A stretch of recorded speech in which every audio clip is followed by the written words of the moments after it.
Hello, welcome to Breakfast Central on a beautiful Tuesday morning. It's good to be back. It feels like an age. And, like what they say in the news cycle, 24 hours is a long time. And I'm just looking at the timelines of what I've missed from when I went on paternity leave. But, I mean, it's good to be back. Yes. You need to make the money to feed the body and to feed the baby. Yes. Guess who's back? It's the man, Benga, in the house. It's good to have you back, bro. Thank you. Welcome. I mean, we missed you, like we always say. No, I missed you guys too. Olive couldn't help but she was crying every morning. I saw you. Shout out, by the way. Yeah. I think it was last week Monday. Yes. You guys were talking about me, and it was very touching. Good. Congrats. Thank you so much. Different life, you're about to see it through a different eye. Yes. It's been good though, right? Yes, it's been good apart from the sleepless nights. It's part of it. It's part of it. We're getting a hang of it, and very soon she'll transition to. I'm sure. Allowing us to sleep at night. She's punishing us now for bringing us to this. Why did you bring me to this? She's supposed to be saying you brought me to the world, so you need to face what it is. It is what it is. Yeah, it is. But anyway, welcome. I'm sure you've also been catching up with the latest stories one way or I'm in Nigeria internationally. We're on the verge of Third World War. Thank God that's not happening. So many things happening. And so sad, insecurity in Nigeria is also spiked. Oh yeah, we also have that challenge. And the politicking is still politicking. I'm sure if you drove through Third Mainland Bridge, you'd have seen the posters, campaign posters in 2025. It makes you think, okay, what year are we in? And it's intense. I've never seen this sort of politicking before. This is the first time in a long time that we're going to see campaigns start outside the stipulated time and schedule by the Independent Electoral Commission. But when we had a guest join us here on the show, and we did ask him, why is it that there's so much focus on politicking? They said, no, don't say that. But then again, we'll continue to say these things. After all, we for those who have eyes, they can see. And those who have ears, they can hear. The only difference is we're not hearing radio commercials. Yes, but that's just the difference. It's almost it's full-blown political season. But we're seeing things. Anyway, welcome to Breakfast Central. It feels really good. Benga is back. Olive just taking a little break. She'll be back again. But we're back. That's the most important thing. And today, we'll be looking at some of the most important stories that's making the rounds, not just here in Nigeria. We're also going to crisscross on a very important conversation. Whether you like it or not would affect the way you live. Yes, what people don't really understand is that when it comes to news and current affairs, especially stories, especially actions, decisions, don't forget too, when it comes to some certain aspects of news and current affairs, it affects your everyday life. I bet you know that the fuel of price has the price of fuel, I beg your pardon. Goodness gracious. The price of fuel has gone up. Yes, and 915 NMPC, 925 other fuel stations. 45 in different parts of the country. But as expected, the petroleum industry has been deregulated, so we're susceptible to global oil prices since subsidy has been removed. Absolutely. I mean, we enjoyed low prices when it was low. Up until last week, we were paying 800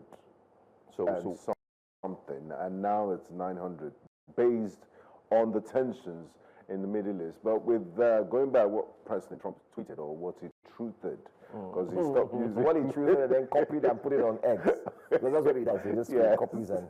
I mean, Truth is his own platform, so he won't want to give X undue advertising. So the information goes from Truth to X, like you said, that he's declared a ceasefire, and he's saying that please, all parties should respect the ceasefire. Then he signed this to President Donald J. Trump.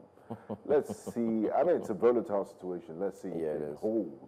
I mean, the prayer for the whole world is that the ceasefire will hold, so things can get back to. The Vice President Vance was on a TV station live on Fox and a few hours ago, while he was live during the interview, and the presenter was talking to him. The presenter quickly saw the breaking story and then asked him, "Oh, this is what we've seen. We've seen that a truce, there's an agreement, and no more the ceasefire. I mean, and he said yes, absolutely. Okay.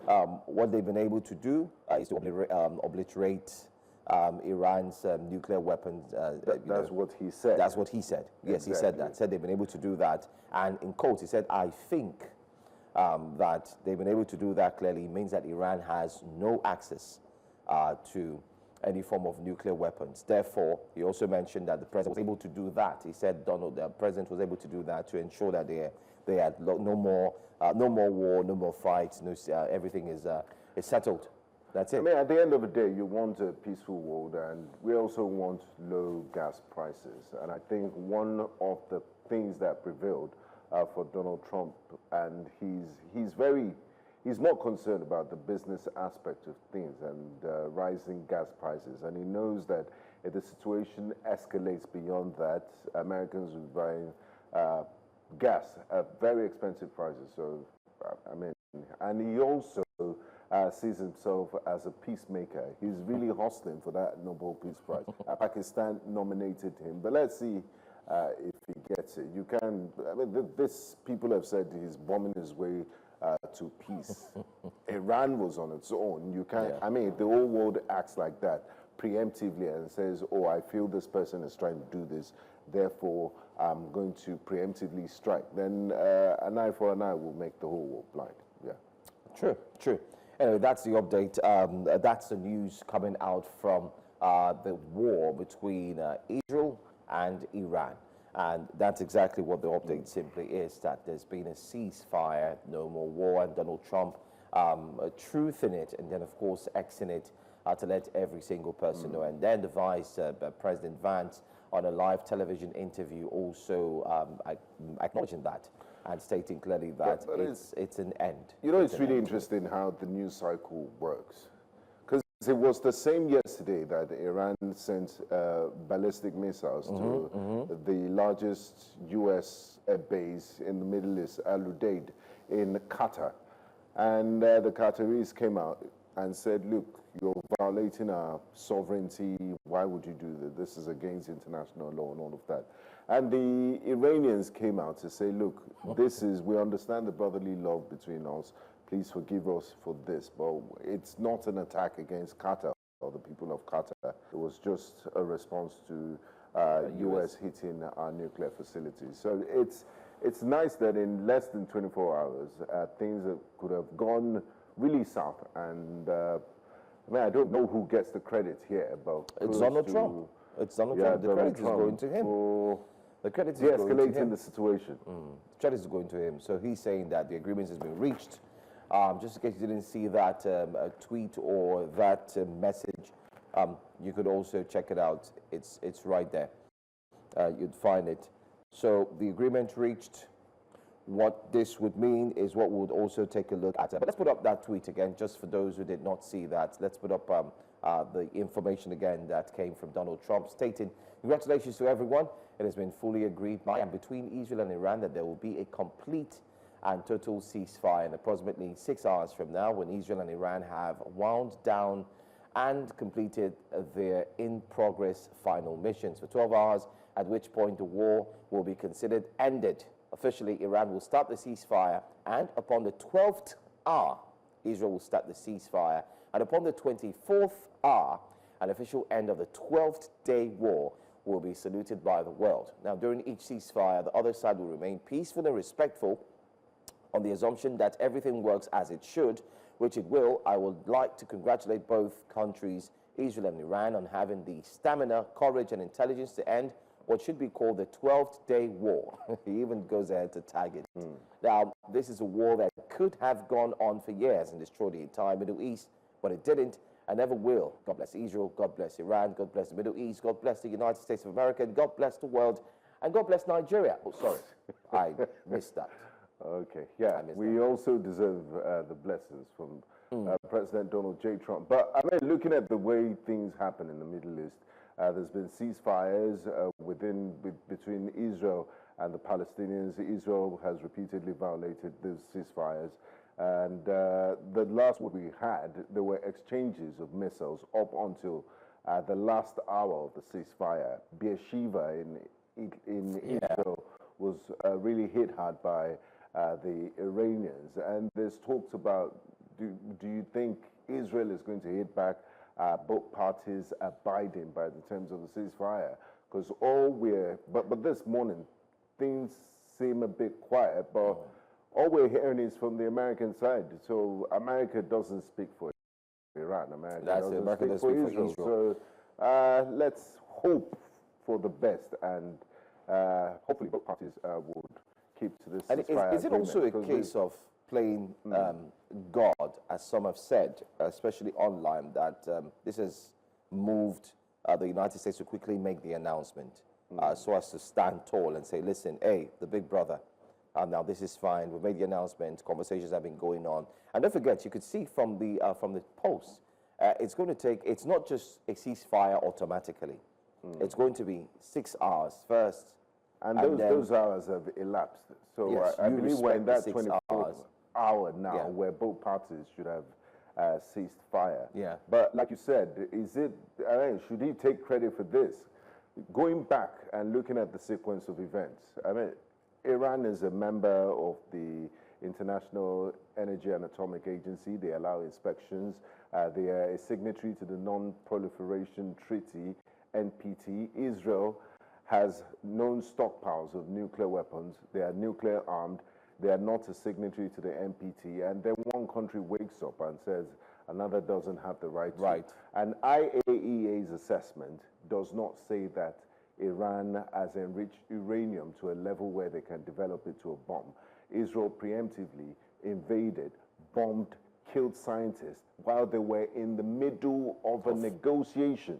There were even negotiators that were assassinated by the state of Israel, leading to this tit-for-tat round that we've seen. And then the United States came in and decided to bomb Iran's nuclear facilities. So Iran, if you look at it, the sequence of events, the violators of international law have been the United States and Israel. And Iran has a right to defend itself. But because of geopolitics and the way things work in the world and Western mainstream media, they would paint it and, paint Iran as the aggressor. But the good thing is we live in 2025. I don't take my word for it. Go do your independent research and read from different sources and come up with your own assessment. But I mean, I'm just saying things as they played out and as a matter of fact. Yes. Absolutely, absolutely. I mean, a great analysis there as well. But we're going to move away from that first story on Wake Up Conversation and go to the second one. The second story on Wake Up Conversation has to do with a story that actually caught a lot of attention, and that was yesterday, Binga. This story had to do with the fact that Nigerians are worried. Why is it that ever since billions of naira was put into our refineries, particularly the refineries in Port Harcourt, it seems like nothing at all had been done, not has. But then again, we did remember that videos circulated. We did have members and team members of the NNPC, in this case, invite members of the press. Oh, I remember the that public. Media tour. Yes, the media tour where they said, oh, don't worry, everything is working. It's going to go fine. We are back and ready. And then we could hear a little seemingly distant voice saying, no, don't celebrate yet, Nigerians. We live close by to this refinery. We think it's a sham. We don't think it's working. And then, of course, remember, press releases came from the NNPCL saying, oh, forget what you heard. We're good to go. We're just not at optimal, level, but this is what we're doing. We're not producing this. This is what we're producing first, and then we would also continue to do this. Why am I going through all of this mention? It is because the refinery stopped working. It went back to its usual state that we know it to be, which is comatose. It went back to sleep. And the latest story coming out of that is that the EFCC has now arrested an ex-NNPC chief financial officer and others over $7.2 billion fraud. That's the story. It looks huge, but going by the EFCC's trends over the years, media trial, and naming big figures, and also talking about the personalities they've arrested. Nigerians know better not to get excited until they get convictions. It's one thing to announce arrests, it's one thing to announce investigations. It's another thing to follow through, do a thorough investigation, take them to court, and the entire walk them through the entire justice system and get conviction. Until you start doing that, I mean, it's just another news headline that would get people excited and talking, and we'll get nothing out of it. Because, I mean, what's the point? And you could say this for so many cases. What's the EFCC's conviction rate? It's one thing to have sensational news and, talk about this big, and it's really sad because this is our Commonwealth we're talking about. $7.2 billion, that's the budget of many countries in the world, and to see this mismanaged, and to see how much the government has thrown into yearly turnaround maintenance of these refineries. These are not ghosts, these are human beings that are responsible for the management of these state institutions, and because of corruption or lack of competence, or one reason or the other, they fail to meet their set target. So there should be consequences if there's financial impropriety, if there's mismanagement of funds, if people had not followed due process, which is good, but I'm just taking this with a pinch of salt. Winger, I think it's high time. I mean, don't forget that the one who was arrested, his name happens to be Mr. Umar Isa. He is the chief financial officer of the NNPCL. Now, he was also arrested. Alongside him was the ex-managing director of the Warri refinery. He was also arrested. Talking about Jimo Olasukomi, who happens to be the managing director of the Warri refinery. It's quite sad that you have 3 refineries. Nigerians have continued to ask, yes. Why are these refineries not working? You have refinery in Warri, you have in Port Harcourt, you also have in Kaduna. 3 of them not working. And then you have a set, or I would say a group, made up of Nigerians who would continue to antagonize, attack, abuse a refinery that is working, which is not owned by the federal government, but is owned by an individual, of course, whether he has a conglomerate. They decided to say, let's build a refinery from the scratch. It's functioning at optimal level. It's shocking. And we are even exporting refined products. Benga, I don't even know. I wish they built the refinery from the scratch. Now, while these refineries were this particular refinery, which is the Dangote refinery that we're talking about, was undergoing complete startup, or put it that way, the other refineries are existing and have been in existence. It's like 100-meter race, and do you understand? You are 80 meters ahead, and this person is starting from 0. He starts his race from 0, he overtakes you, and is still doing excellently and well. Yet, so what does this tell us? Yes. Monies were being pumped. Not cheap money. Not cheap money. Billions of turnaround dollars. maintenance, as they've mentioned. Now we're talking about $7.2 billion. Now, monies were being pumped into these refineries to see if they can revive them and make them work. Remember during the Buhari time, they said, oh, don't worry, there were conversations around all of this. Monies have continually been pumped into these refineries to make them work. Yet, it seems like it's just a makeup, a pancake. Just put it there after all. Once people start talking about it, it's cosmetic. Once they start talking about it, okay, clean it off, let's go back to our status quo. And these are taxpayers' money. Who are the beneficiaries? Exactly. These are the questions we need to ask. And the EFCC needs to do a thorough investigation. Everybody indicted. I mean, it's good that, they always say when in doubt, follow the money trail. It's good that the CFO has been indicted and invited for questioning, arrested. So he would say who approved of this, where did this money go. My hope is that the EFCC will do a thorough investigation, and everyone responsible for mismanaging these funds would face the law. Well, don't forget that last week as well, we talked about the Senate Committee on Public Funds, talk about public accounts. They had met, and they saw discrepancies from 2017 to 2023. Some experts have come out to say, oh, those discrepancies are what everybody should know. Come on, it's not what it is. Joint venture, JV, go on and forth. And they kept asking.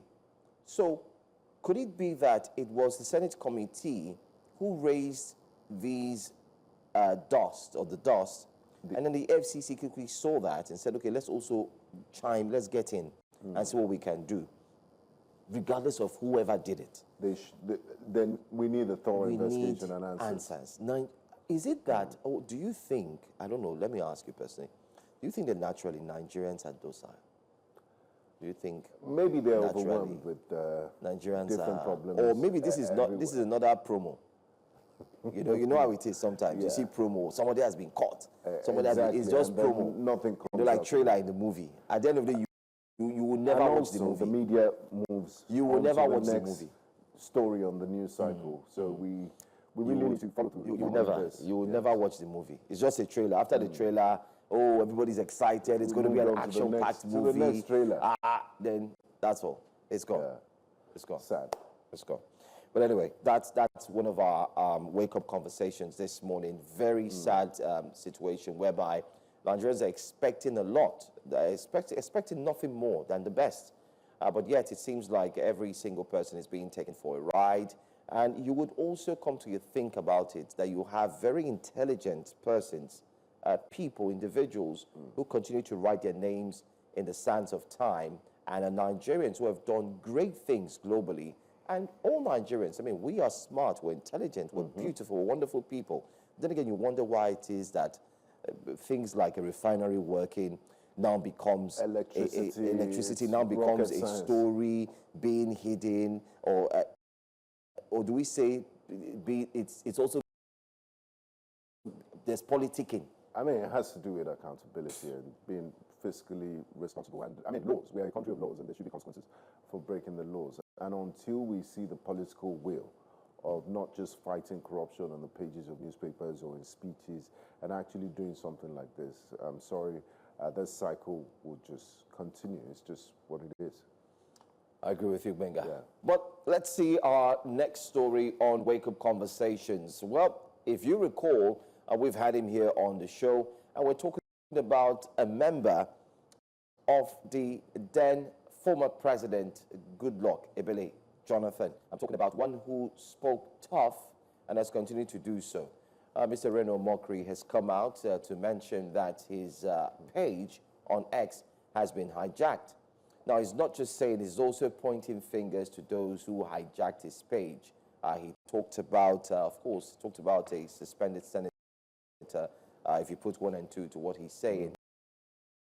He also mentioned some political parties. He also pointed fingers to the coalition and so on, saying they ensured that they hijacked his page because he has been speaking and spoke the truth.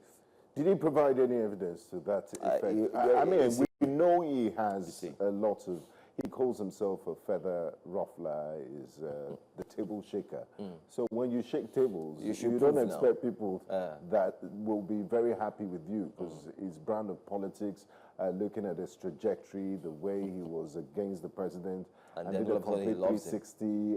Yeah, so you've made enemies along the line, and some of the statements he makes, he's a highly controversial individual. However, I don't know if he's done any forensic analysis to ascertain that the people that hijacked his X or compromised his X account were those who is pointing fingers at. Because if you have enemies, I mean, known enemies that have said we don't like you, and you also don't equally like them, what we naturally tend to do as human beings is to point fingers. They're the ones, because they don't like me. It's those village people. Exactly. But life doesn't work like that. Do you have any evidence to back that? And if they could do it to your ex, why didn't they do it to all your accounts and just completely silence you? So it's neither here nor there. But let's see the video. Let's see him, just a little clip of what he said concerning his account.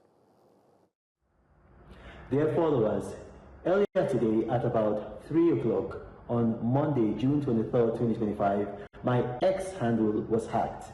I got an email from X stating that my email address had been changed. I tried to log on and I found out I couldn't. Now, we had premonition that this was going to happen. The people behind this are a person who had accused me falsely of sexual assault or harassment or whatever you want to call it. And they are now working with this coalition and with a failed presidential candidate. So they've been trying this, if you recall, about 2 weeks ago in Nigeria with the president during the launching or the commissioning of the Lagos-Calabar Coastal Highway, and they tried it on that day, and I did give an alert to people. Now they've been successful. We're going to get the account back.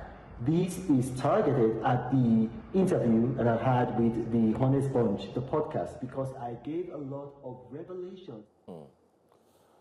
I mean, I think this is, with all due respect to Mr. Omokri, I think this is elementary and there are bigger issues to deal with. And the people is this alleging... Is a promo. This is a promo. Yeah, exactly. Because I have a new name for it. Exactly. I think it's promo, trailer. You know, the people he's alleging to have done this have serious issues and serious issues to things that are dealing with and to come down to this really pedestrian level of hacking a social media account. They're serious. I think they're very serious people. So I he's going by his nature. He likes to be in the news cycle. He wants to talk and stay relevant. So I don't blame him for shaking more tables and ruffling feathers. He likes the attention and he's getting it. Yeah, he's getting it. I mean, he got a spot in Breakfast Central wake-up conversation. Yeah, I mean, that's huge. Yeah, that's huge. That's huge. We have to talk about that's it. Massive. That's massive. I don't know what you're saying, Benga. Don't put dirty words in my mouth. But then again, he's gotten it. But then again, him saying, I think why the video also made wake up is the fact that Mr. Reno has gone ahead to point fingers at those he believes have taken his account down. But he didn't mention names. Yeah, like I said, you just need to put, you could infer, you could decode what he's trying to say. But then again, it would have been nice. No, it would have been nice if he mentioned the names. For the sake of our viewers. No, as a top journalist, it's not our job. Infer. No, it's not our job. It's not our job. We don't get involved in things like this. Okay, since he refused to say it. We're just trying to tell him at the end of this conversation, just mention the names. Exactly. Come on, just mention the names. names. You're brave enough to make the accusation. Yeah, just mention the names. I mean, come on. I was expecting that he would mention the name. Just mention the names. Exactly. And let's, I mean, there's no way we're going. It reminds me of a story where they say you're walking on the road and then the tire of a car climbs your leg and then you want to tire and say, I'll beat you. Come on, just mention the names. What's going on? But in all, we think this story also made wake up with the fact that we do know how controversial Mr. Reno Omokri could be most times, especially when it comes to him picking on others. His favorite person happens to be Mr. Peter Obi, whom he picks on every single time. And it's a cycle. There was a time the current president was his favorite. Oh yes. And you know. One question. Now they're so buddy. One question. I think we should have Mr. Reno Omokri back on the show because I really need to understand. I want him to really explain that transition. We asked him. Yes, I know we did, but I want to ask again. We had him. What happened? Yeah. He said, he did his research, went back and saw that he was wrong. Of the things, yeah. Okay, so he didn't do his research. So he might still be wrong about the things he's saying now. Exactly, because he hasn't done his research. Reveals, yes. Because right now you're saying they hacked your account, you're calling on people. That means you may not have done your research, Mr. Reno Omokri. Please do your research. No, he hasn't done his research. For him not to mention their names. Please do your research so that in the future when they play it back to you, you don't say, back then I didn't do my research. Anyway, that's all we're going to take on Wake Up Conversations. Very interesting conversation, whether you like it or not, from Israel, Iran, and the United States. A ceasefire agreement put on the table, and the announcement coming from the United States particularly.